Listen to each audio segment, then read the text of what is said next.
just a reminder of why we're doing back to the basics. It's 2026. It's a new year. Let's go back to the basics of what our goal is, what our plans are. We obviously want better for people and less bad for the world. We hopefully, at least here, want to be introspective, extrospective, right? This is a philosophy channel first and foremost.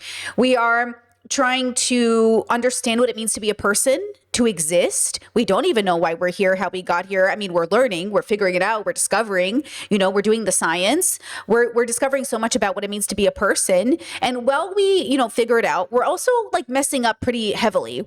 We're impacting the world for the worst. Things are going pretty badly, and we obviously know something's wrong.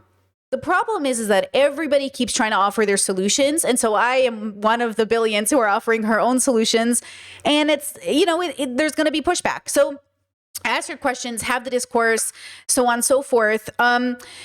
Yesterday, I got a comment, a couple days ago, I had a comment on a video I did about Talia, which we're going to cover first. So first, let's do this.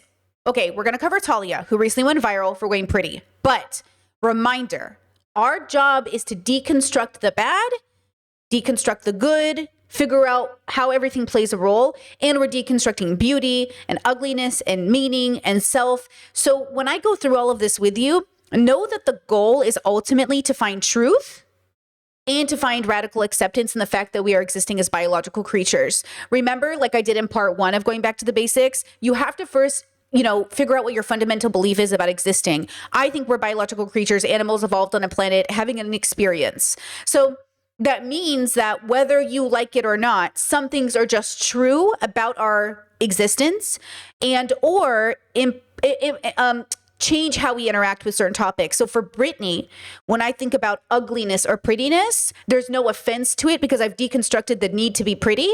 And I've now focused on the reality that ugliness is a part of life as well. And there's nothing inherently immoral about being ugly. But if you are still in the part of your life where you're deconstructing beauty standards and you think there is something inherently wrong with being ugly because of the way people weaponize it against you or others, then I think sometimes the way I talk can be very triggering to people, which is why Talia triggered so many people as well. Because remember, she came out and said, I am pretty, I am beautiful, and no one's going to tell me otherwise, right? And then that triggered a lot of people, right? Here's Talia, okay? I'm going to explain to you because here was the criticism. Let's go through it really fast. Okay. To the person and people who wrote these comments, I love you. I'm so glad you're here. I'm so glad you exist. I'm so glad we can go over your comments. And I might have to disagree with some of the energy sort of in these comments because I feel like there was a lot that was missed in my original assessment of Talia. Okay. Did I do all my disclaimers? I feel like I did all my disclaimers. Okay. Let me bring this up for us so we can talk about it because I think it's really important. Okay. So again, love the commenters, love the people. I'm going to answer your question statements. So this person says, personally, I find Talia stunning. Okay. Language means something. Words convey a lot, right? That's why we think they're so important. Okay. So I personally find Talia stunning.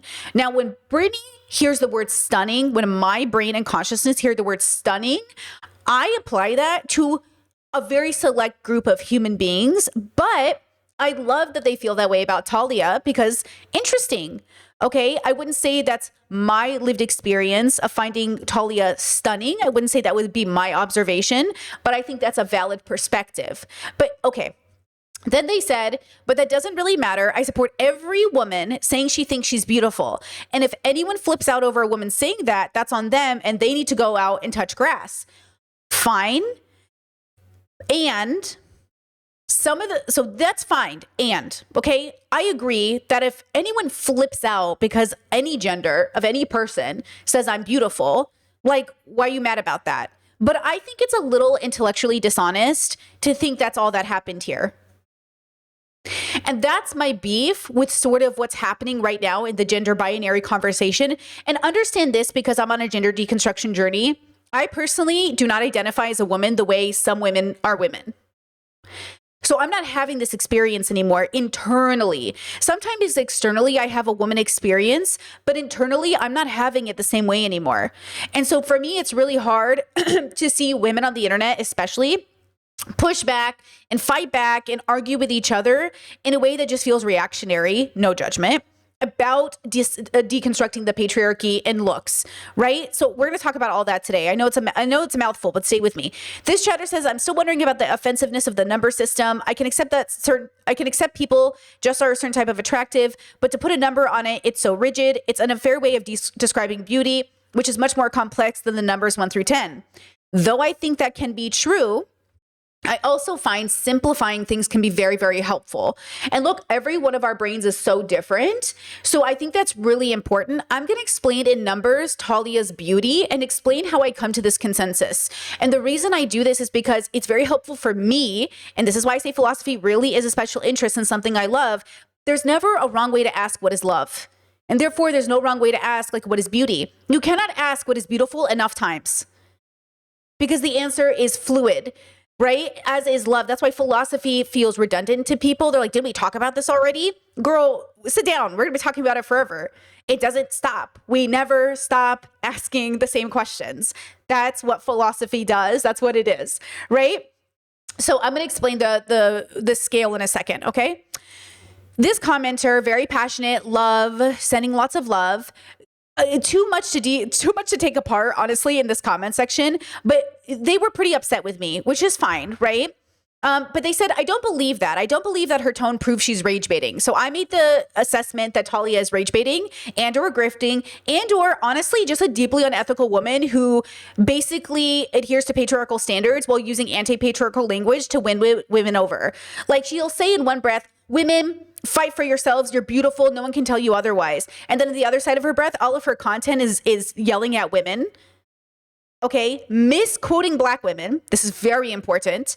And then of course, also calling women low value and talking about high value men and then shaming women for body counts and then saying she is more valuable as a person because she has a low body count.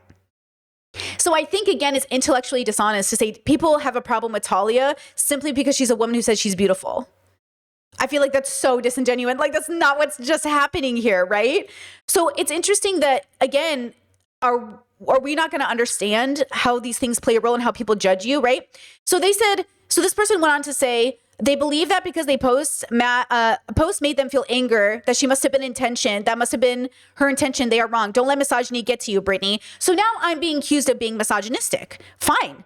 You think I'm being misogynistic. You also said at the very end, absolutely not, Brittany. Do not condone this behavior. Tearing people down, especially through misogyny, is not the answer. I could be misunderstanding you, but if you're truly condoning the behavior, I'm disappointed in you. I said in the stream, look, if you want to make fun of the way she looks, like, you do you. It is what it is. Something like that. When I said that, it's not a stamp of approval. I'm saying you can do that, and that's your testament to your character. I wasn't condoning the behavior first, okay? This comment here says, she's referencing this Black woman that Talia responded to. Her calling a girl a pick-me is so frustrating. The label of pick-me girl has become a tool for misogyny, and this progressive woman of color is weaponizing it. Again, she thinks that because she's a minority, she can't be furthering misogyny, but she is. That part right there stands out to me because none of you came for the defense of this Black woman. The Black woman that Talia took out of context, lied on her name, she said things she did not say, which I covered in my stream.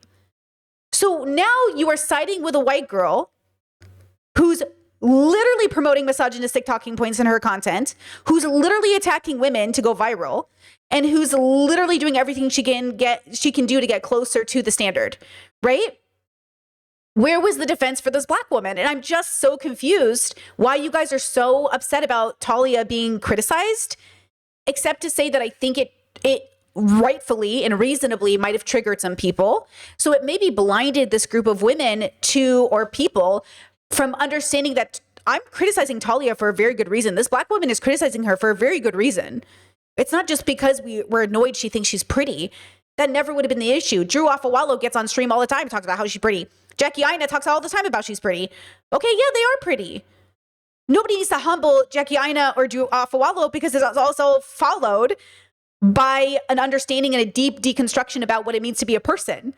Talia isn't offering us that as well, right? Because Drew Afawalo and Jackie Aina don't have to throw people under the bus while talking about, you know what I'm saying? But Talia did that. She threw women under the bus while saying she's promoting support for women. I'll show you in a second, okay? So I understand why you think what I'm saying is what I'm saying, but I think you don't see me, and that's okay too. So let's talk about it, okay? Let's talk about it, and you guys can understand, because you guys, all of this is gender. So gender isn't just like who you are external, it's who you are internal, and it's also your actions and your sense of self, right? So like it's what you also do, but it's not also what you do based off of the arbitrary standard people created and said everybody must then do. So this is going to be a long stream. It's probably going to be a 2-parter, honestly, today and tomorrow, because it's too much to talk about. And then, yes, for the second half of the stream, I will be talking about Dr. K, because once again, I think these women on the internet keep hearing him say things he did not say, but I can see why you said that. And I do not want to come off like I'm a Dr. K defender because he's a man. I just think that if and when we criticize people, we should understand the bubble they're coming from and understand why we're doing it. So I try to the best of my ability, offline and online, watch people in detail so I know what they're saying. In long form, especially, because if you watch just TikToks and these people aren't TikTokers, you're not understanding the idea around them. Also, if they're guests on podcasts, different than the content they make themselves, right? So again, you can form a judgment how you want. I respect you, but I don't agree with your assessment and I think you're wrong, but I'm going to explain why I'm wrong or why I think you're wrong, right? Okay, now here's this video from Talia. It's like what I went through, fucking triggering for me.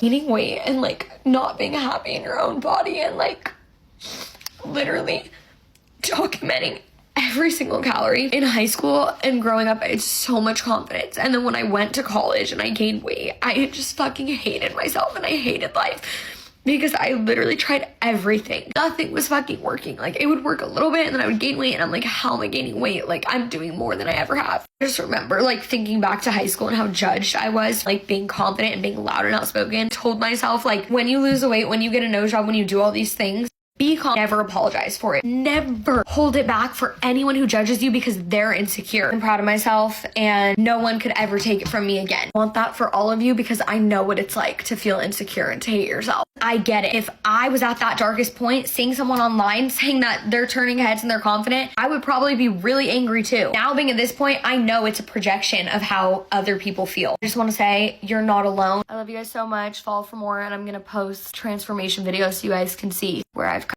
Okay, that video's, oh my God, so sweet. She's like crying. She's really going through something. It's a really nice TikTok, right? This girl's a sweet girl, am I right? Wait a second. Let's watch more. Shit, and I'm over here like, I fucking manifest. You guys are all talking your shit, and I'm over here like, I fucking manifested this. I get everything I want. Like, they have no idea. It doesn't bother me. Keep saying whatever you want. I do think you're really fucking weird. I still think I'm beautiful and amazing. This is such a lesson for everyone because it's like, why do you actually care? Even if I looked like the ugliest motherfucker you've ever seen and I was on here and I'm fucking gorgeous. Good for me. I live in my life and my body all day. Why do you guys care if other girls think they're pretty? You should want them to. So weird. Like, you're a loser. Love you guys. Keep it up. Mwah. Okay, like she's trying to clap back at her haters. She's trying to feel herself. Okay, sure, girl, we get it. She also went from feeling insecure about her body. She's young, guys. She's like 21, right? So she's feeling bad about her body. She went to college, felt worse. So she took like an Ozempic related drug. I don't know which one. She got plastic surgery. She did her whole thing. Okay, right. Participate in hookup culture, your worth is lower. Yup, sorry. If you participate in hookup culture, your worth is lower. Yup, sorry. You don't get to call yourself a Louis Vuitton bag when you cost $20. You don't get to say you're a high value woman when it costs you fucking meeting you at the bar. Same goes for men. You have 40 bodies. You're not rare. You're easy to have. So you're lower value. It doesn't mean you're a bad person. It just means you have a lack of respect for yourself. So grow the fuck up and respect yourself because girls, especially, you're being manipulated into thinking you love sex and you love giving your body away and it's empowering for you to go home with the guy from the bar. No, it's not. It literally breaks my heart. It's so sad. It's so gross. And then you're like, yeah, I'm so miserable and anxious and depressed. No wonder. You're literally tying your soul to all these random guys and exchanging energies when you don't even know them. And you literally don't even know the first thing about them. And you met them drunk at a bar and then giving them the most intimate parts of yourself. Like, no shit, you're depressed. And then you spend all day talking about boys. It's like your favorite topic. Yet you're constantly just complaining, saying you hate men and you're miserable. You have to make different decisions if you want a different outcome. You're not meeting your husband and you hate all men because you attract the absolute worst ones because you're not being a great woman either. All men don't suck. Men are actually the fucking best. Boys suck, and you're not meeting any men because you keep engaging with little boys because you are also not a high value woman. And if you're one of the rare ones who actually gets this, then come join our community of girls because it's just the best being surrounded by like-minded people. Honestly, like, thank fucking God.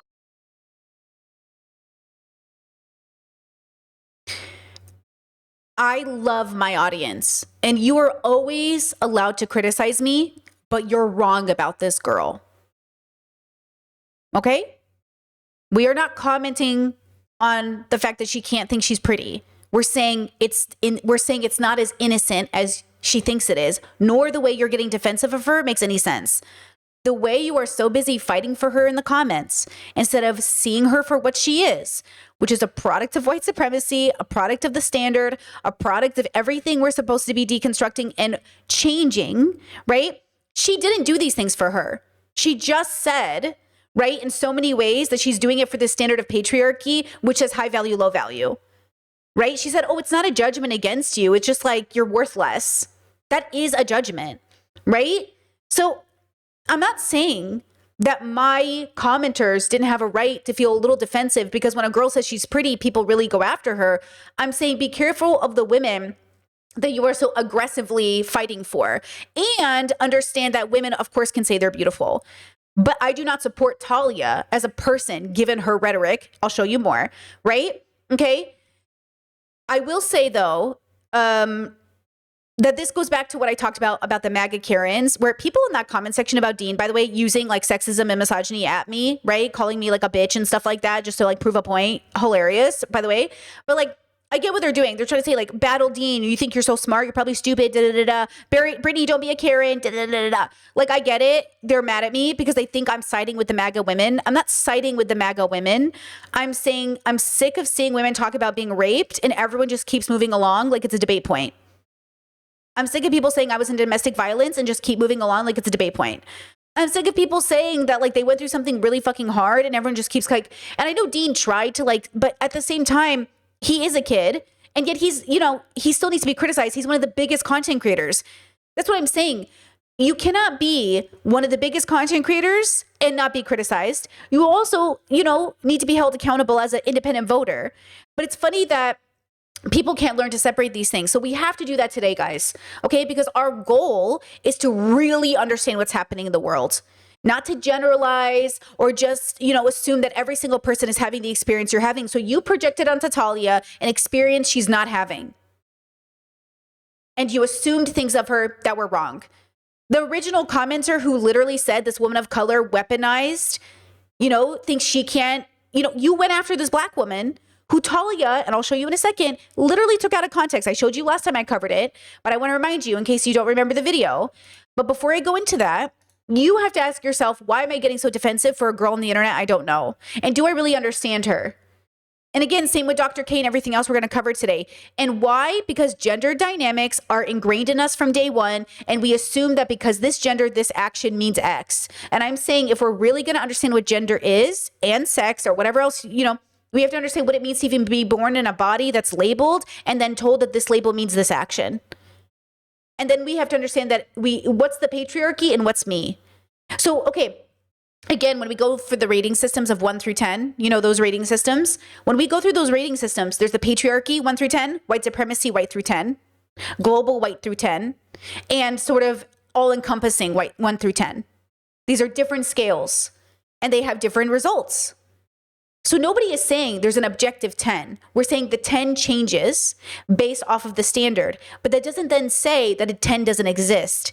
It just means it exists in the category of like the standard, the construct, right? Okay, one more video. Here's this one on body count. To men because you care so much what they think. Yeah, I'm telling you, what actually impresses a guy and attracts a high value man is being a virgin, not giving your body away to a million guys, having a low body count. Yeah, it fucking matters. Your body is literally your temple, and that does determine your worth. If everyone can have something, the worth is low. The value is low. You don't just get to give your body away and have a roster of men, never work on yourself, text guys, let them use your body, and then be like, I know my worth and I love myself. No, the fuck you don't. You have to act on it. You have to show up as that. And it is hard. It is difficult because you know what feels good in the moment? The validation and the attention. But you know what feels good in the long term and will actually attract your husband, your dream man, these men who want to spoil you and give you the world and genuinely love you for you, is respecting yourself. And that's what feels good long term, is having a stable partner to do life with. So like her parents obviously voted MAGA, right? She's wore the Star of David. Her family's very wealthy. She's a Nepo baby. They're MAGA, right? They're definitely conservatives. Right? She talks about being a Nepo baby. She shows her dad spoiling everybody. Like, you can put the clues together based off of what she looks like, what she wears, what she says, and you can be like, okay, I'm getting a clear idea of your bubble, right? Someone who really gets And or she's grifting using every ChatGPT talking point to make these videos. you to your core, someone who wants to be with you, wants to have kids with you and start a life with you, and morals and values. Yeah, and shares your Okay, is that her mom in her background saying, and morals and values? Is that her mom screaming in the background? dreams and morals and values with you. Like, thing that you should be striving for. So now she's not just grifting, she's recording this in front of family or friends and they're agreeing with her. So now we know it's not even a grift. It's her family values. Right? I didn't hear that before. So now I know, because I didn't hear that voice before I chose this video. I just watched the first beginning to give an idea of her perspective. So there you go. Even I'm shocked. Oh, there's that confirmation we were looking for. Right? This life is not a man to like you and tell you you're beautiful and want to get with you, but is a man that actually wants to grow with you and to improve with you and to live life together with you. Not someone that you have to fucking play games with. Are we 12? Like, if you have to go back and forth with someone, pretend you don't like each other that much, be nonchalant and mysterious, like, that's not your person for life. That's not the person you want to spend the rest of your time on this entire earth with. Like, girls. And look, maybe she'll change. I was a virgin at 22, so I hear her, but I was, that wasn't gonna last that very, like, that ended it, at 22. But like, the whole point is like, maybe she's just a girl born in a conservative bubble and she's just kind of like, expressing that. But also keep that in mind that when we criticize Talia in the first video, that's what we're criticizing. That's what we're seeing. That's what that black woman was seeing when she criticized her. She's like, look, girl, okay? And that's what I'm saying. So for my commenters to be like, Brittany, I'm so disappointed to hear this. Like, Brittany, how did you miss it? How did you guys miss the thing? And I want to know that from you. You think I missed it, and I'm looking at you like, how did you miss it? And look, we all miss stuff. I missed Amber Heard, Johnny Depp. I think you're missing Talia. But if you think you're still correct, you can let me know, right? But I feel like it's so obvious, right? Now, okay, this video is what I'm talking about, remember? Woman made a hate video about me saying I'm not pretty and I'll never be pretty enough. So that's the premise, right? She says, this woman made a video about me and said, I'm never pretty. I will never be pretty enough. When that woman was making a larger commentary on the beauty standard and saying, though Talia is getting on the internet and saying she is pretty, she had to do things to her body to be that standard of pretty closer to basically like whiteness, right? The standard of what is attractive. She lost weight. She got a nose job. She did XYZ. That's fine if she had done those things after deconstructing the expectation, because I do think you can do that. I think you can get a nose job and want to be thinner or fatter or whatever else once you've deconstructed. But all the woman was commenting on, all the original woman was saying was like, hey, we've seen this before. We know what this is. But then Talia gets up here and twists the narrative, right? Because she's probably conservative, and that's what conservatives hear. So you have a progressive woman talking to a conservative woman and a progressive black woman talking to a conservative Jewish woman, right? The conversations are completely specific, right? Okay, so now look at this video. Oopsies. So mad at me saying I fit the beauty standard. It's not about my race. Like, what? I did not fit the beauty standard before. Okay, pause. This is her before. Okay, now as this video plays, I'm also gonna talk about the rating scale. Okay, so this is her before. Okay? This is her before. Now, I don't know if this is like last year or when she was a teenager. I don't know how old this person is, but I'm going to assume she's an adult in this photo. But maybe not. She said when she went to college, oh, she was an adult because when she went to college, she realized she felt this way about herself. So I think she is in college in this picture. Okay, this is her, right? People are getting so mad at me saying I fit the Okay, this is her now, right? beauty standard. It's not about my race. Like, what? If I told you or asked you to rate Talia on a 1 through 10 scale, not under white supremacy or any of those other things, but just in general, what would you give her? Okay. I'm going to teach you how my brain works because I think it will be very helpful. Okay. Hold on. Did not fit the beauty standard before. Okay. Okay. This is how I do it. Okay. This is how I have the conversation in my head. Okay.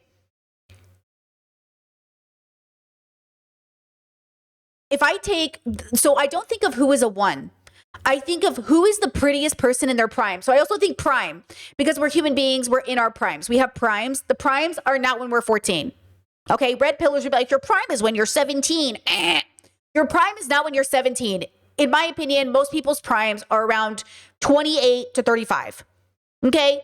That's usually, in my opinion, when people are there, the height of their pretty and or into their 40s. Okay. I think I'm prettier now than I've ever been my whole life. And I'm 36. Okay. I think I was the prettiest between, 29 and now that I've ever been. So that's how I think of it first in my head. Then I go, okay, on a scale of 1 to 10, I think of the prettiest, most beautiful person in their prime. And I put myself at like a 5. Though I think I'm a 5, that's ugly, cute, ugly, hot. So you either think I'm an ugly 4 or you think I'm a hot 6, but I'm probably a 5 then. That's how I do the rating. I'm not comparing myself to a person who's a 1 because those people don't exist. They're not real concepts. I mean, they are real, but they're not important. What's important is the prettiest person, the most attractive person, the most think of the most beautiful person in their prime, a person that when you see them, you're like, oh my God. Okay, 10. When I look at Talia, I think she's a 5 unconventional here and a 5 conventional after and a 7 gay. Queer, 7. Okay? Beauty standard, like the most prettiest person on the planet, she's a 5 unconventional and then a 5 conventional. I don't think she went up a rating. I don't think she got prettier. I think this person here is a 7 though in the queer community. By the queer scale, for sure. And that's, again, the prettiest person. Because so in order to prepare for this stream, my partner and I went and we looked up like top 100 most beautiful women on the planet. And we scrolled through every one and gave our ratings. And we rated in 2 ways, our personal rating and what we think like the most beautiful person. And then we rated everybody else based off of that.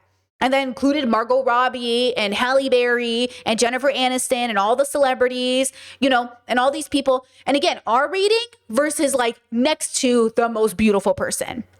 And the most beautiful person, by the way, is deeply subjective because we don't have access to 8 billion people on the planet, or I guess 50% of that number, right? So then we have to be very careful that we're not also rating these standards based off of like white supremacy. My partner and I, when we're rating these things, we're having a safe conversation in a safe space that allows us to have a conversation that is actually so much fun.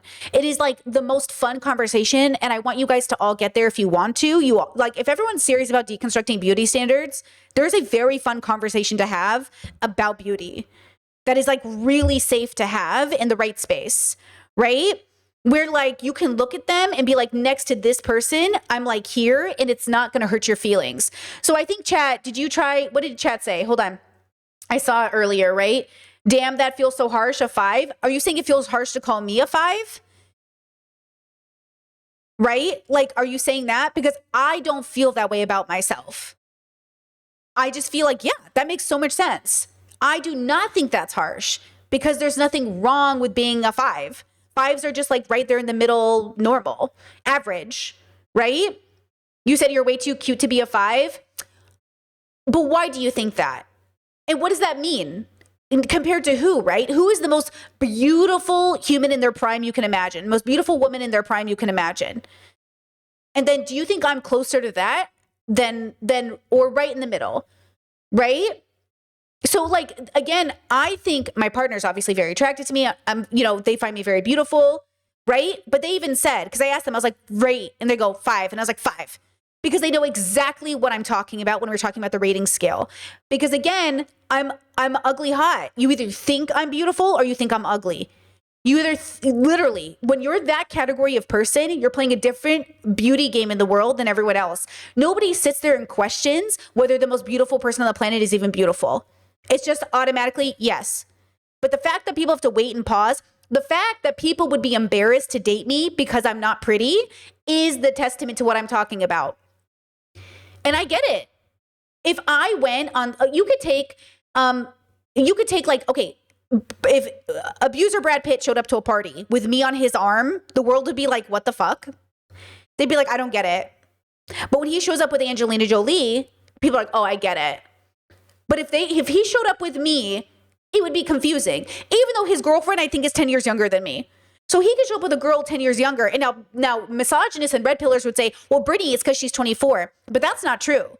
Because he could show up with Angelina Jolie, who's certainly not 24 anymore. And they would be like, oh, yeah, I get it. Because Angelina Jolie is one of the most beautiful women who's ever existed. Right? Even if you don't think she's a 10, she is one of the most beautiful women who's ever existed. Okay? That we know about. Obviously, there are probably prettier people technically, but that's who we're using as people we know. Right? So when we have these conversations, right? So next to Angelina Jolie, how pretty am I?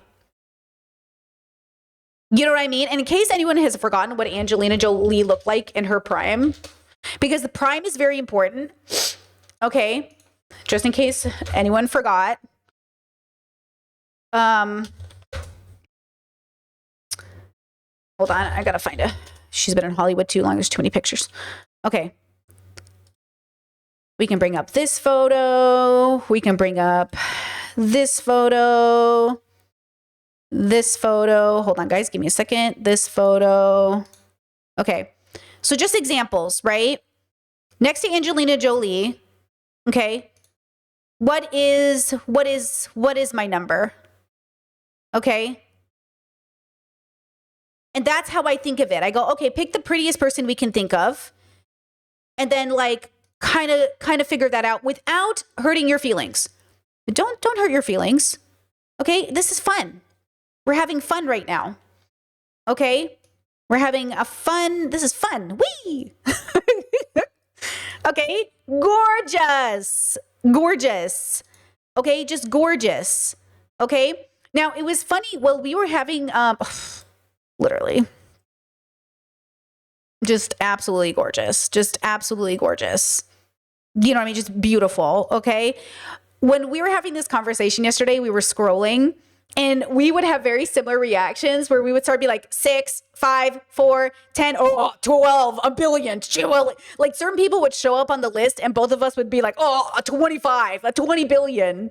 Right. Like, and that was kind of fun too, to see how like we rated and had the conversation. So we'd be like, okay, on our scale, like a bajillion. You know what I mean?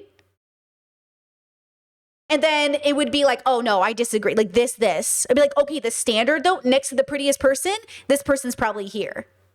Right? And this isn't too humble. Did I say we? Wait, what did I say? This is fun. We? When we had this conversation, wait, now I'm thrown. What does the we mean? Tell me. Did I say we? Now I'm double guessing myself. But it doesn't hurt my feelings, right? To have this conversation, to say like, okay, this standard and like this standard. Right? Okay, let me see. Chat says, honestly, every time these kind of conversations are just brought up, I think of what is beautiful through the lens of so many communities. What it means to be beautiful ends up meaning nothing, but it doesn't end up meaning nothing. So this is the problem. It doesn't end up meaning nothing. Just like consent doesn't end up meaning nothing just because we can't agree on how to get good consent, right? Like it means something. Everything means something. right? We know what food looks like. You guys ever watch food shows and presentation is a part of the judging? You guys know you cannot just post your food photos on the internet and have them go viral. You have to make them look aesthetic. Now, here's the dilemma that happens in the world, and I'm going to use food as the example because it hurts people's feelings less, okay? Let's talk about food dishes. So, okay, we rate how food looks. You can't just post a food photo on the internet and people are like viral, right? You create a standard and you notice people really like this standard. Okay, this is my table full of food. Okay, this actually, no, that's going to be confusing. This is the standard based off of what people click on and what people share. So now this becomes the norm. So now food pictures that fall in the extreme of both ends, right, don't necessarily fit the standard, but could in their own right be just as unique or ugly. But this is what everyone ends up, that's why everything ends up looking the same.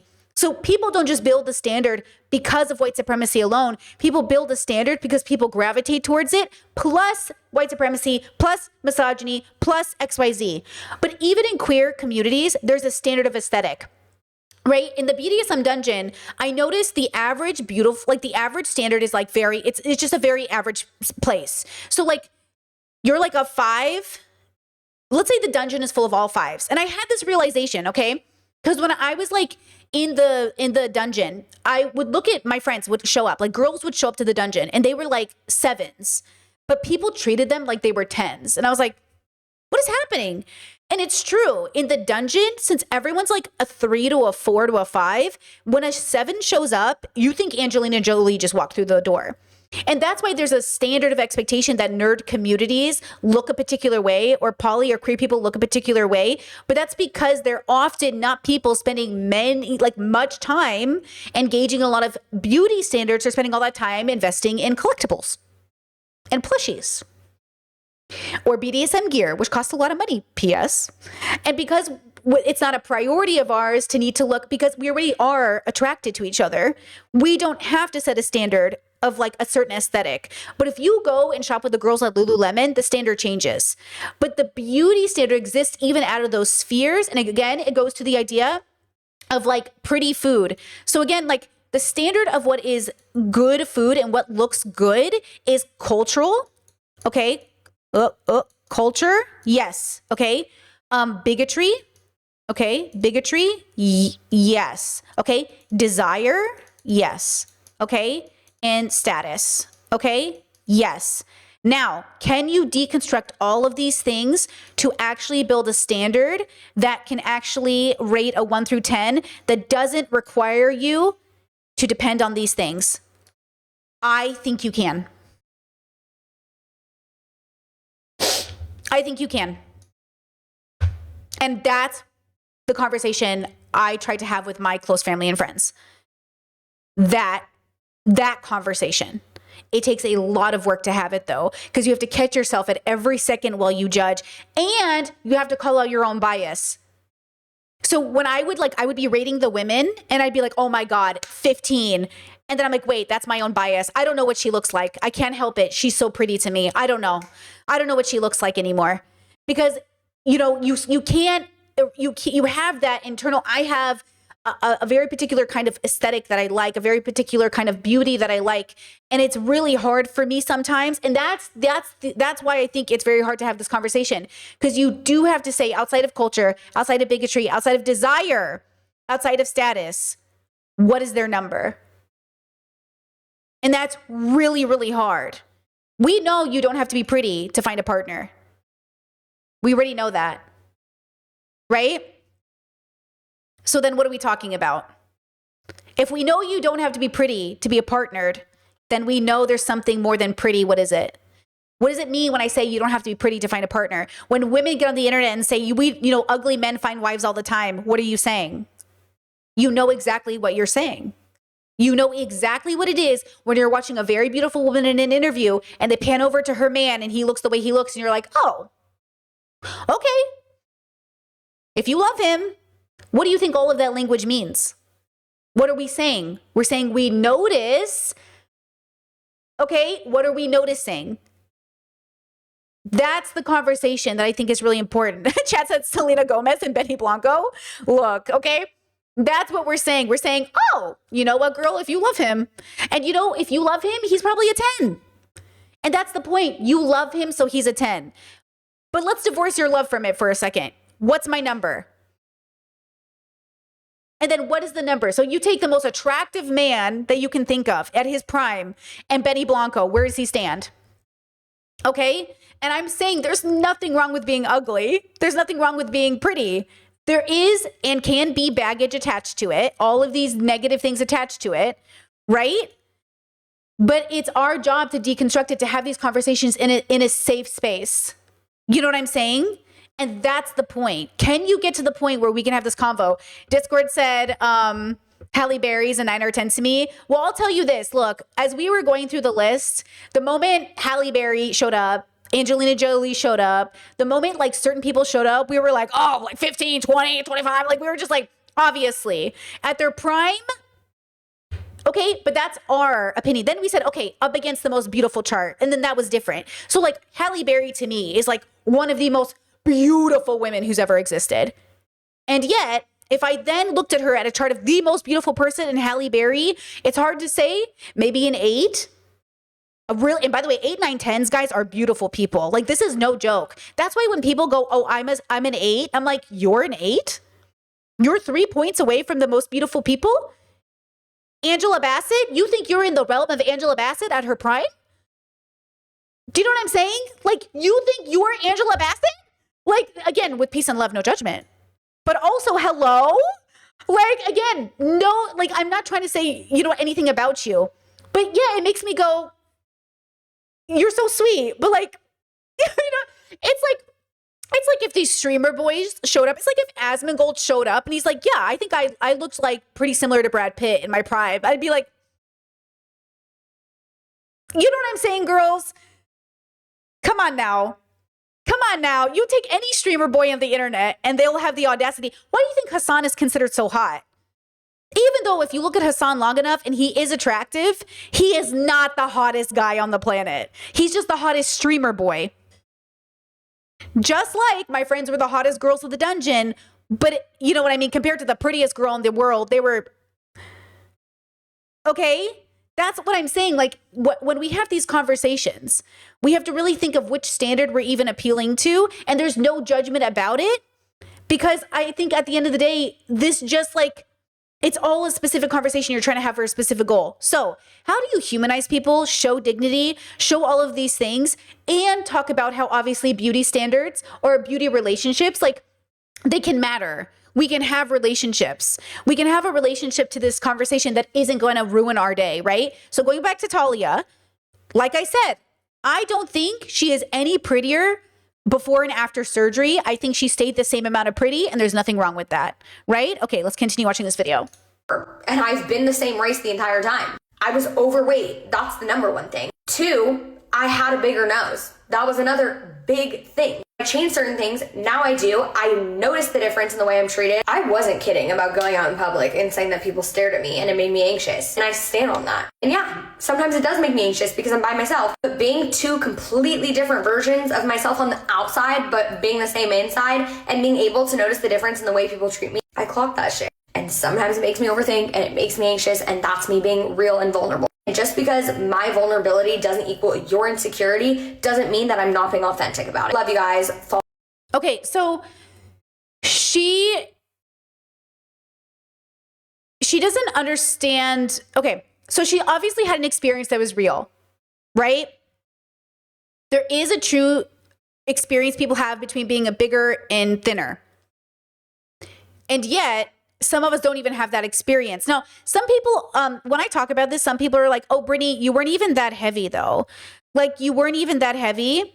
But hold on, while she plays, let me go try to find this photo. I should have gotten it ready before. Let me play this video here, and then I'll go try to find it, because I need you to know that my experience was different than even other people's experiences, and I think there's a reason for that, okay? Talia Breyer girl is not even that she seems to be arrogant or is rage baiting, it's that she's using white supremacy to do it. And white women need to start clocking that shit for what it is, and much faster. Because a lot of the defense that I'm seeing of her coming from white women, like in comment sections, is some version of, well, she said she fit the beauty standard, not that she is the beauty standard. Like somehow that matters.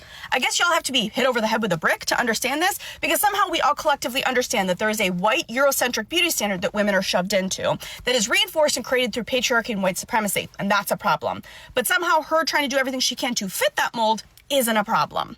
Okay, it's only a problem depending on why she's doing it. If she thinks because brown skin is ugly or fatness is disgusting, well, now we have a problem. If she thinks bigger noses are too masculine and gross, then we have a problem. If she's doing it because she's like, I just feel more confident and I feel beautiful in my skin, okay, less of a problem. Okay, I found the photo. Let me show you this photo and I'm going to talk about it right now, okay? Because I think it's really important. Let me pull it up. Let me pull it up for you. Hello. Okay. So on the left, I'm at my heaviest. Okay. Which I think is 20 pounds heavier than I am right now. And at the right, I'm one of, not my lightest, because obviously in my early 20s, I was very light. Obviously, I was very thin. This is just after the weight loss. So all my life, I was skinny and skinnier than both of these photos, like skinnier than the skinnier photo. So when I was really young and I had just no fat on my body, I was like 107, 110. Then I got up to like 120. And that is the picture you see there. That's like Brittany at 120. Okay. The one on the left is Brittany at 160, 65, right? Okay. And so again, when we see these pictures, that's just after the weight loss. But okay, here's the thing. The Brittany on the left didn't see a decrease or change in her dating options. I did see a difference in how people reacted to me after I lost the weight because they were shocked, but I didn't really see a really big change. And a part of it was because I wasn't heavy my whole life. If I had been heavy my whole life, I think my life would have been different. But because I was thin my whole life, my experience was different. Okay. You know, when you were a girl in my age group growing up, you always wanted to be a 0 or a size 1. I was that girl easily, right? That was always the goal. Okay. Now I don't even think about pant sizes. At this age of 36, I don't even think about it. I do not care what size my clothes are. I care how they look. I don't even process it as important. But I remember being that girl that didn't want to tell people if her pants got bigger than a 0 or a 1, right? And so when that's your life and that's what you're thinking of, right? You're thinking about these low numbers. You're thinking like, I don't even want to be a size 7. God forbid, I'm a size 14. You know what I mean? You're thinking about that stuff. Okay. And I'll tell you when it hit me. I'll tell you exactly when it hit me. I was in New Orleans with friends and I was on one of my road trips and my friends flew in to meet me at the same time. And it was so fun. And we were all trying on dresses. And the lady said, what size are you? And I said, I'm a size 2. And she tried to put the dress on me and it wouldn't fit. And I was like, and she goes, hey, I think you're a size 6. And I was like, I hadn't realized I had gained so much weight because I was living my life and I didn't see a change. People weren't treating me differently. I was vibing. I mean, some people on the comments of my streams would say, you're fat now, I'm not going to watch you. But I didn't really think anything of it. I didn't internalize it at all. And so I just didn't know. And then she tried this dress on me and it didn't fit. And I was like, okay, can I still buy the dress though? And then I did buy the dress and it's like one of the cutest dresses I ever owned. Hold on. I don't think I have a picture of it, but if I can find it, it's so cute. Oh my God. And so like when we have these conversations about looks and feeling pretty and aesthetic, you know, we're going to look and feel pretty depending on how much work we've done to have a relationship with what the expectation is. And so I ended up losing the weight. That is a decision I made. Okay. I ended up losing the weight and I got to the weight I was on the right. I'm heavier than that now. I'm about 20 pounds heavier than that now. So I'm right in the middle of those two weights right now. And I still feel pretty okay. I mean, right now I'm trying to firm up. I'm trying to like do a body transformation this year for funsies. And then I'm probably going to let it go because it's not that deep. You know what I mean? I can't find this photo. I don't know where it would be, but if I find it later, I'll post it somewhere because the dress was so cute. It was very like vintagey looking. Anyways, when we have these conversations, I think we have to understand like really why. We have to go to the height of it. Like I look like an alligator when I gain more weight. If you are a crocodile, if you know, you know, right? I think that also I look like that because of my teeth, and I look like that because that's just like the animal I look like. People just like look like animals. You know what I mean? Right? Chet said, how are you so curvy now and you wear a size 0? I have no clue how women's clothes work, for the record. I was really young. So you know when men say women are prettiest when they're young? I was really young. I didn't have a woman's body at all. I mean, no like fat had entered my soul. Like I had no fat on my body. I was just the thinnest, skinniest. Let me see. Hold on. I must have an old photo of me when I was really young, but I just didn't have anything going on. And I think it's like genetics, really. I mean, I didn't do anything. It wasn't like I was working out or something. I also ate a very particular way. My parents didn't have frozen food in the house. We weren't eating fast food. We were eating home cooked meals. We mostly ate Assyrian food. Like all of that plays a role in maybe how I was raised. My parents also were incredibly fat phobic too, because a lot of their family suffered from obesity. And my dad had gone through a weight loss journey. And so there was a lot of negativities to growing up in like a West Asian household where, you know, fat phobia is really rampant. So maybe it's like that where, I don't know, like there's a lot that plays into this is what I'm trying to say. All of it is a different era of your life and what you're eating and how your life is going. And it's just, oh wait, is this the picture of the dress? Oh, it is, but there's somebody else in it.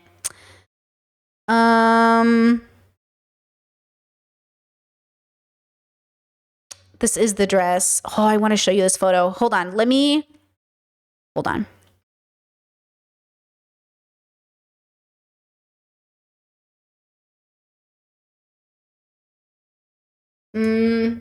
Oh, it's so cute, but hold on.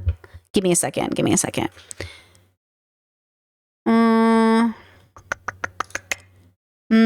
How do I do this? Okay. Isn't it so cute? Isn't it so cute? But I think I'm prettier now. I was younger there and I was 20 pounds heavier, but I think I'm prettier now. You know, I just think, look at me. Look how cute I am. See, Talia goes, I'm pretty. I'm telling you right now, I think I look beautiful today. I think I look so attractive today. I just think I'm so pretty today. Not the same thing as Talia then saying, and your body count makes you lower. Girl, okay, like I feel really good today. You know what I mean? So when we have this conversation, it's like, why do I feel prettier today? I'm more put together. I don't have insecurities about my hair or my nose or my body. I'm really happy with my life. Like, I was really depressed here. I was self-harming here.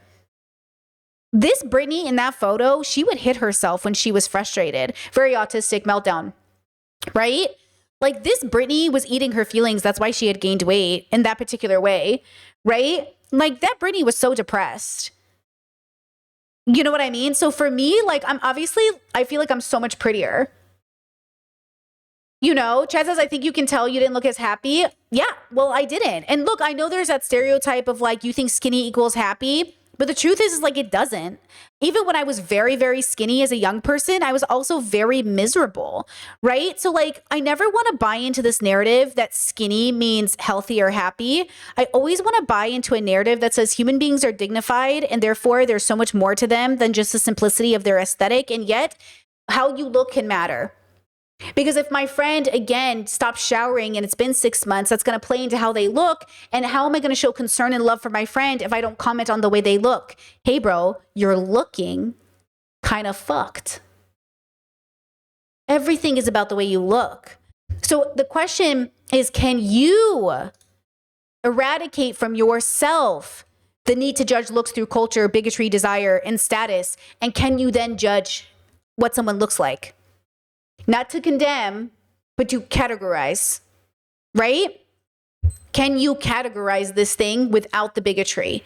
And I don't think most people can. And I do think the people that were really defensive over my comments about Talia aren't doing it either. Because I promise you, I don't mean anything negative when I say she's a 5, who's still a 5 after her body transformation. I'm glad she feels like a 10, but I do not think she's any more significantly prettier. And I hope, if anything, that reassures people that her before picture was just as pretty, because it was. Actually, if you want to go for Britney's preference, I prefer her before. Like I said, I'm queer, and on a queer scale, she's a 7. But if she's straight and like she's just like, you know, the standard and the standard next to the hottest woman, because like even in queer standards, the changes are different. So queer hot is think the L word. You know how the L word, every woman is hot, and the L word, well, not every woman is a 10, but a lot of women are like 8s, 9s, whatever. It's because the standard is different, right? And like next to it, a straight woman can be comparable, but yet even that changes via bubble. And then there's the one zoomed out altogether. So then it's like queer bubble, standard bubble, next to the hottest person on the world bubble. Next to the hottest person in the world bubble, even the gays would be all over the place. If anything though, gay people might just, I don't know, they would be contenders, right? Because a lot of people are gay. A lot of people are queer, right? Just that aren't women generally very skinny in the L word? Yeah, they were generally pretty skinny in the L word. That doesn't mean they weren't pretty. That's the other thing. Just because they're all pretty women doesn't mean fat women aren't pretty. It just means like in that show, it happened to be the skinny pretty ones. Again, fatness is not an indicator of ugliness because it doesn't automatically, skinniness does not automatically mean you're pretty. But it does according to the standard in fatphobia. On a fatphobic standard scale, it always means that. And I'm saying it doesn't always mean that, right? So we have to think about that as well. Like, where do they land? Where do they land? Chad says, no, yeah, that they are pretty, but I think queer standards tend to include broader ranges of bodies. Not in the lesbian community. Not the lesbian community that was the L word. Like, remember, these TV shows also only feature a very specific standard because it's still Hollywood. So, like, they are a very specific lesbian bubble in that show. And there were some larger women in the show. They just weren't prominent, right? And they even, I think, from my memory, tended to be women of color. So like there's something to that, right? So again, okay, when we have these conversations, it's like, okay, again, I think, let me finish Talia and then I'll talk about something else in a second.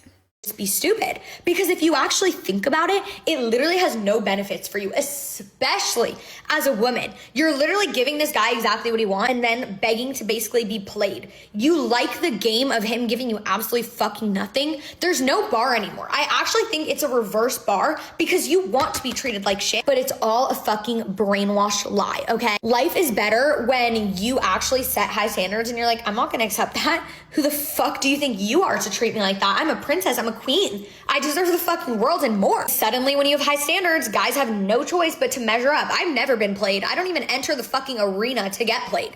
Do one thing that's fucking around and making it seem like you're not taking me seriously. Bye.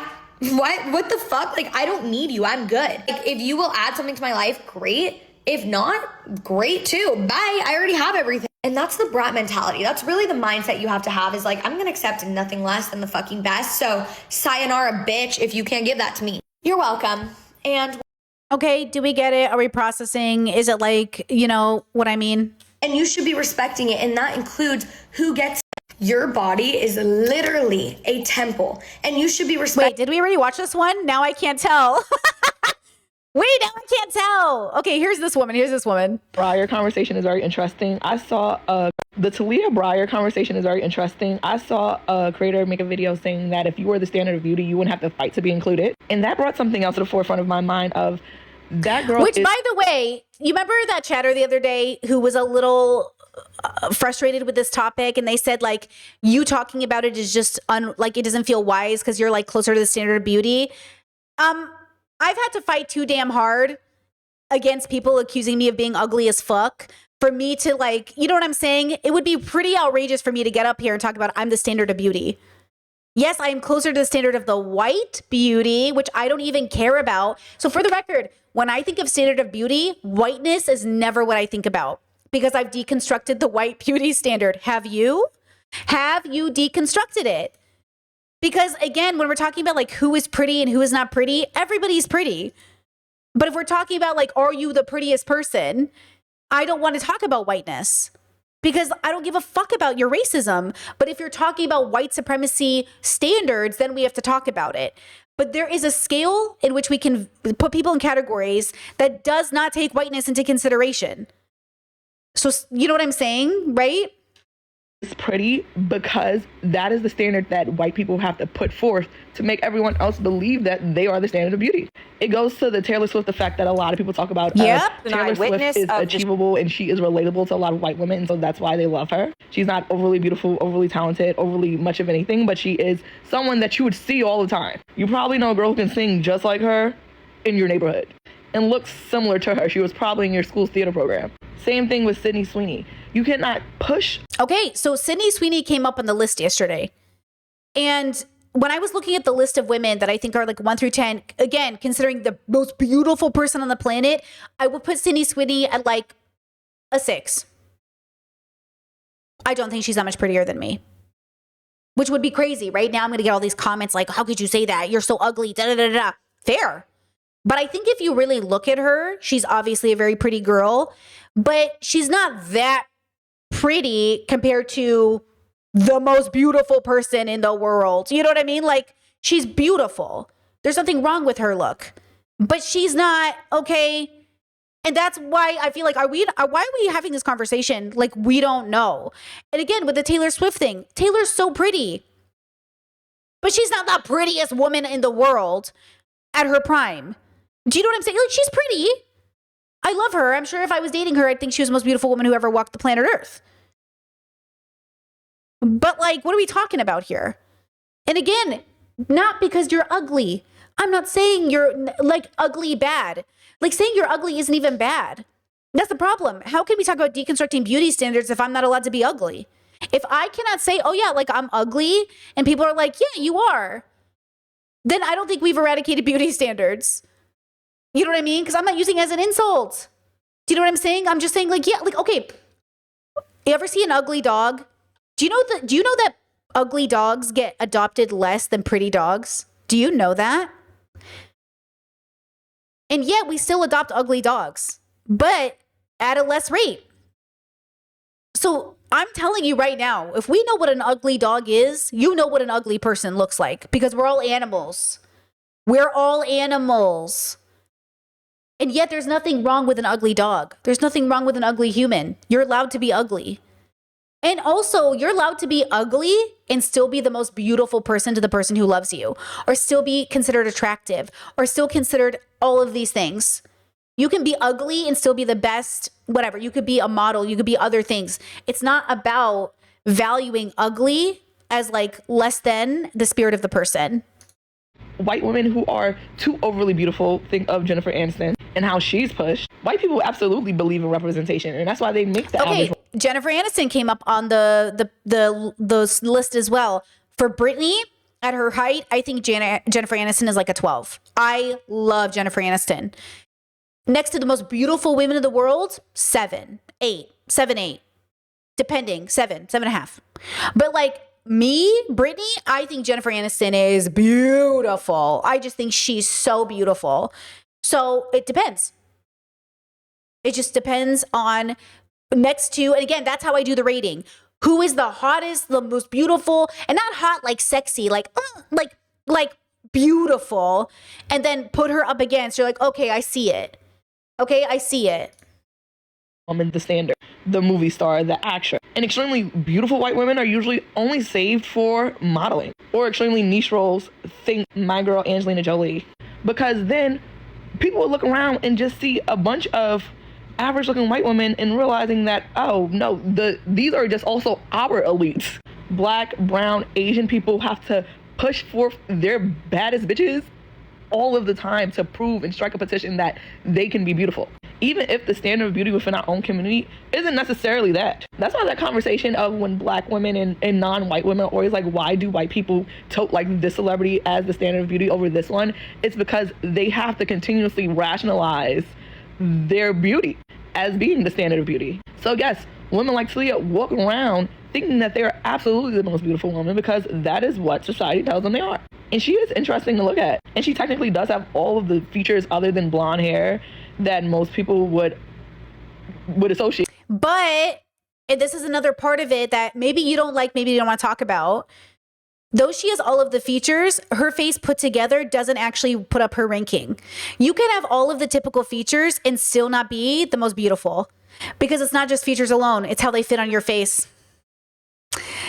You know that trend that really triggered people, but I absolutely loved, where it was like, I have all the features, but this is what it looks like. I get that. I really love those trends because I'm like, yeah. And I don't know if it's my autism that loves it, but I was like, I get it. I get it. Like, I get, because it's like when I make food, right? It's like when I make food and I put all my favorite ingredients in the food, but it comes out bad. But why? I put all my favorite flavors, chocolate, cayenne, salt, garlic, blah, blah, blah, blah, blah. It's like, because they didn't go together. I mixed them wrong. I did it wrong. But they're all great individually, but together, blah, blah, blah. Okay. So again, like when we have these conversations, I would never look at somebody and try to demean them as a person by saying you're ugly. But when I say you're ugly of spirit right now, you know what I mean. Okay. And it just feels, again, like I love this conversation, but I agree we cannot have it. Okay. We cannot have it until we have and deconstruct the conversation around that standard to begin with. Why do you feel less attractive when you gain weight? Is it really because like you think fatness is ugly, or because you don't like the way you hold it? I'll be real with you. I don't love myself when I'm bigger. I don't think I carry the weight well. And I think it adds a proportion to my body that makes the clothes I want to wear not sit as well on my body. I also find that when I'm just not worked out, it's also not my favorite. So that's why I'm back to lifting weights. I found that the best way I felt in my body was one that also had some muscular definition, was like a little stronger. I really want to get bigger, but I want to get bigger in a little bit more masculine way. So also that's, counterintuitive to the standard. So you could say the standard is feminine, but obviously Brittany, me, trying to be more feminine has never been who I was. Like, this is as feminine as it gets. Okay, this is as far as I'm going. Okay, I'm not Megan Foxing this shit. Megan Fox, beautiful. I'm never going to look like that. And I'm never going to feel good like that. That's not who I am, right? That's not my vibe. Okay. But again, that's the other part of it that I think is interesting too. How much free will in the universe could you even have if the body you're put into and your personality that you were born with kind of dictates the way you even move through the world? That's why you have to like really deconstruct it. I asked my partner yesterday, I was like, how much plastic surgery could I have to look like Angelina Jolie? Could I ever attain it? And we both started laughing and I was like, I'm just going to need a new body. And that's the point as well. Angelina Jolie is not attainable through plastic surgery. She didn't need it. That was the point. You remember when everyone was accusing her of plastic surgery? She didn't need it. She's Angelina. And that's kind of the point, as far as I know. I never get any confirmation she got it. But even if she did, holy shit. But I don't think so, right? I think that was always what Angelina looked like. So that's kind of the point. Is like, yeah, I'm never going to look like her. That doesn't mean I'm less than her. But that does mean she won some level of genetic lottery. Okay? Think of Angela Bassett. Do you guys know what Angela Bassett looked like in her? Oh.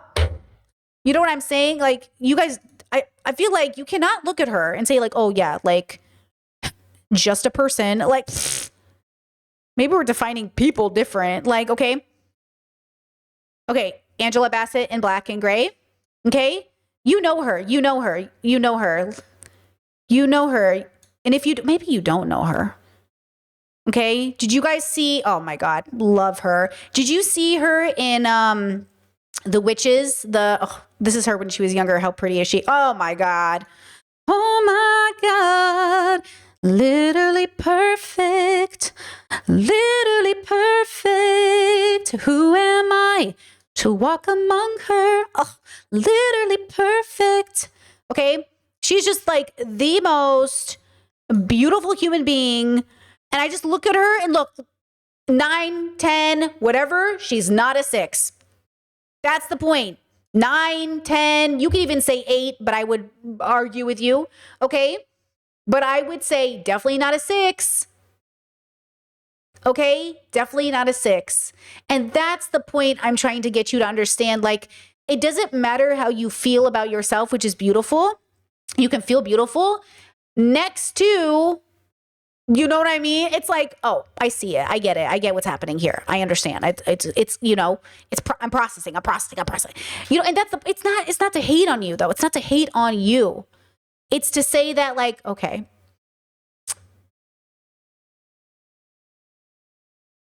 that's okay. She's beautiful. You know, and again, like, you know, oh my God, these pictures, all of them are so good.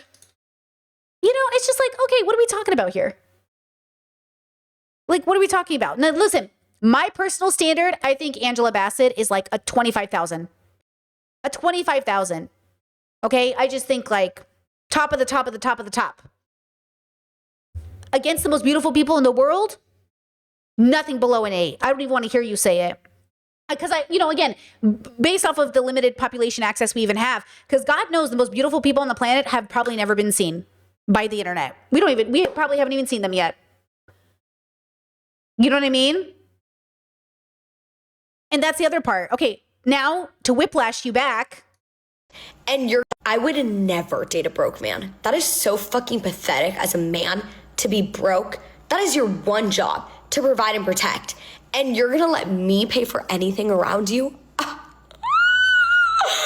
No. I would not even be friends with a guy who makes me pay. Okay, on a scale of 1 to 10, where is Talia? Where is she? Can you figure it out without bigotry, without white supremacy, without any of those things coming to mind? Without the culture, don't think about white supremacy. Just looking at her next to the most beautiful people on the planet, where is she? Pay for stuff. You're a man, bro.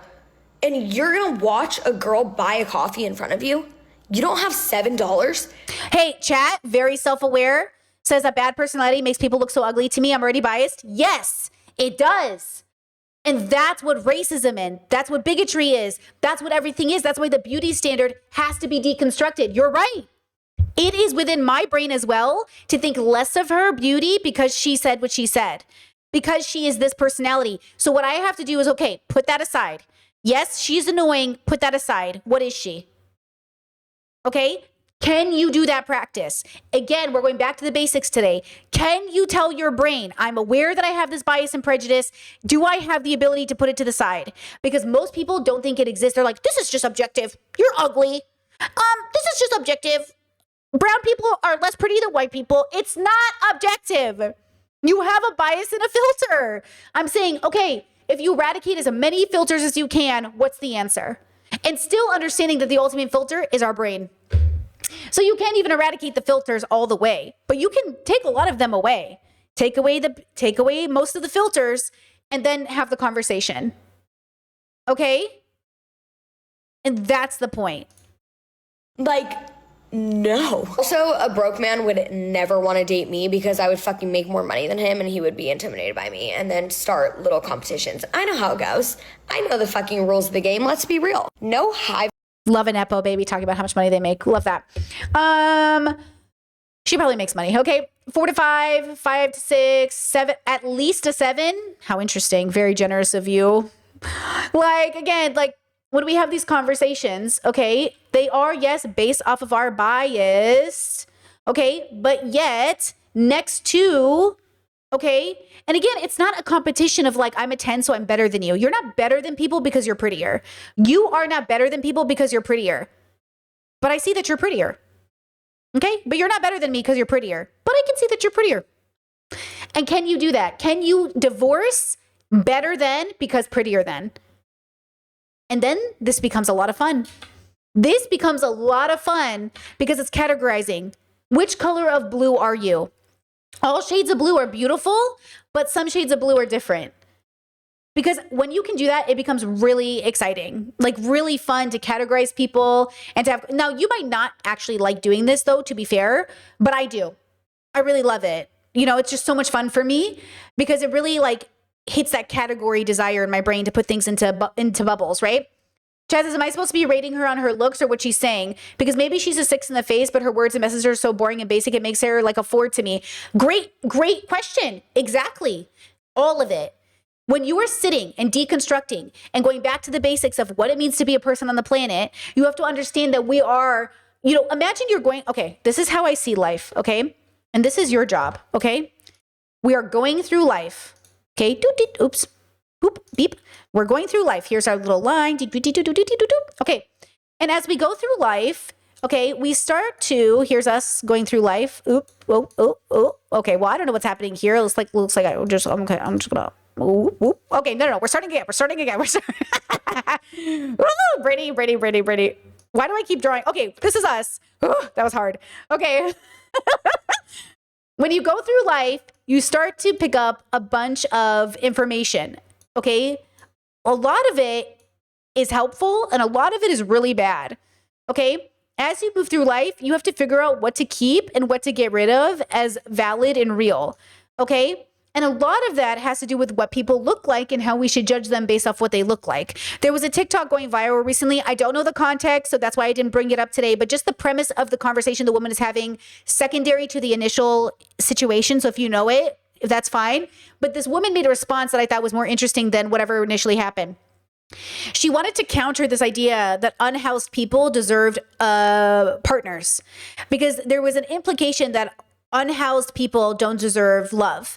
And I think that's really interesting and coincides with this idea of a broke boy. Do people who make money or are struggling, do they deserve love? And once again, stop caring so much about love. Like love in this sense, partnership in this sense, which we're going to talk about in terms of gender next section about Dr. K and boys. Stop, okay, assuming that the only solution to the loneliness epidemic is a partner, which by the way, Dr. K is the only voice I've heard not saying that's the solution. Scott Galloway, all these other men are saying the only solution is for men to get out there and date. And Dr. K, contrary to what the internet thinks, is the only person I keep hearing say to men, your job is not to find a girlfriend. Your job is to better yourself. Okay? So I don't care if you have a girlfriend or how to find a girlfriend. I'm not going to help you find a girlfriend, right? I'm going to help you have a better relationship with yourself. Okay? That's what we're doing here, right? When we have and come to judgments or make I remember, I can't tell you how many people I've talked to where they're like, oh, I'm not biased or prejudiced. I was like, you're not biased or prejudiced. They're like, no. And I was like, you do not treat people differently based off the category of person they are. They're like, no. And I was like, there's not one particular category of person that you tend to treat a little differently. And they're like, no. And I'm like, uh-huh. And then like you look at this person and it's like so obvious that they literally treat people specifically different. It's like when you talk to your father and you're like, are you sure you're not treating your daughters differently? Are you sure that when you raise your sons and daughters, there's not a difference in how you're raising them? They're like, no, I raise everyone the same. Are you sure about that? Okay. So, right, both my YouTube chat and my Discord chat just said everyone is biased. Exactly. So in which way are you biased?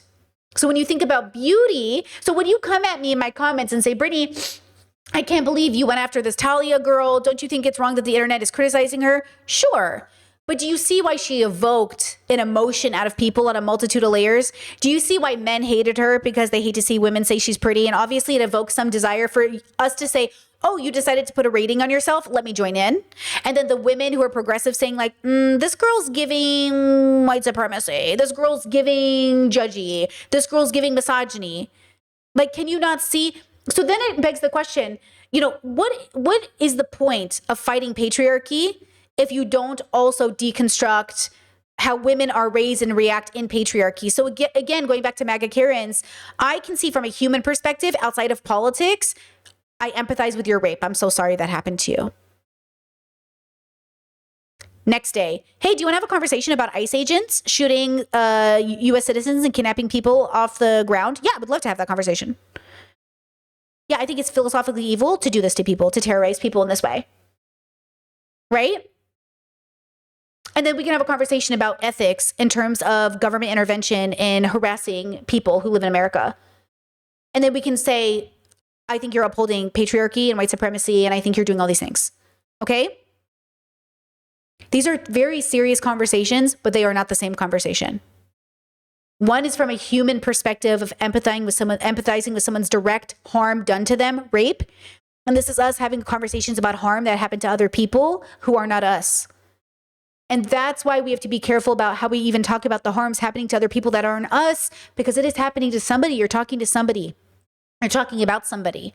So when you get on an interview with Dean and you say, well, I was raped and I have to think about how I was responsible. And he goes, it wasn't, are you saying you're responsible for your rape? And they're like, well, I could have done something about it. He, in the moment, tries to have like a sympathetic, empathetic perspective, but can't because he's so busy in the content brain stuff. And I don't blame him. But the fact that he even included that interview in a video titled MAGA Karens, I trigger MAGA Karens, I give it to his liberalism and his youngness. I'm giving him an explanation for why it happened. And yet people in his comments were like, you're disgusting for siding with this MAGA Karen. You're the bad person. You're the liberal. So again, the solution here is not to support Atalia and her beliefs, but to understand any person anywhere can absolutely think they're beautiful. But how you go about expressing that, it's going to change the way people react to you. And the same way a man showing up with a microphone on a podcast saying like, I'm a smart man, you know, I'm the prize, is going to make people go, are you the prize? The moment you make a declaration about yourself, people are going to be like, are you? And look, some of us do it strategically, and some of us do it because we think it's factual, right? The difference is here, are you understanding that nobody forced you to post content? Like, once again, guys, I don't know why regular people are posting content, okay? Including even some people I know in my life. I'm like, stop posting content unless you're going to run a business. There's no reason for regular people to be out here posting content and to not understand like the scrutiny of people is going to come for you, and it could ruin your potential of future jobs and future relationships. And or if you're willing to use the internet like a diary, get ready to process that you just shared your most intimate struggles with the strangers, which I used to do on the internet. I don't do it anymore because I learned I don't think this is helpful. Now, there are ways to have these conversations that are helpful, but it's very dependent. Okay, it's very specific. Okay, so the reason I wanted to go back to the basics as we move into 2026 is because as much as I think people have good intentions about, quote, dismantling the patriarchy and white supremacy, I don't think you're as good at it as you think you are, in the same way I wasn't good at it, in the same way I think I was 5 years ago. I'm gonna say we can only get better. But if you already think you're great at it now and you need no notes, then what are we talking about? Let's now take a break. When we come back, we're gonna cover the videos you guys desperately wanted me to cover about Dr. K going viral, and a lot of women, a lot of progressive feminists were mad at him. And I'm going to explain to you why I think their analysis is poorly done. And then I'm going to explain to you why I'm really not trying to sit here and defend a man so hard. But I'm trying to say that, like, I really don't like when people criticize things they don't understand, like the full scope of, and or some of the scope. Because again, it changes things drastically when we talk about rehabilitation and doing work, like making the world a better place. So let's pause. We'll come back. We'll have that conversation. Okay.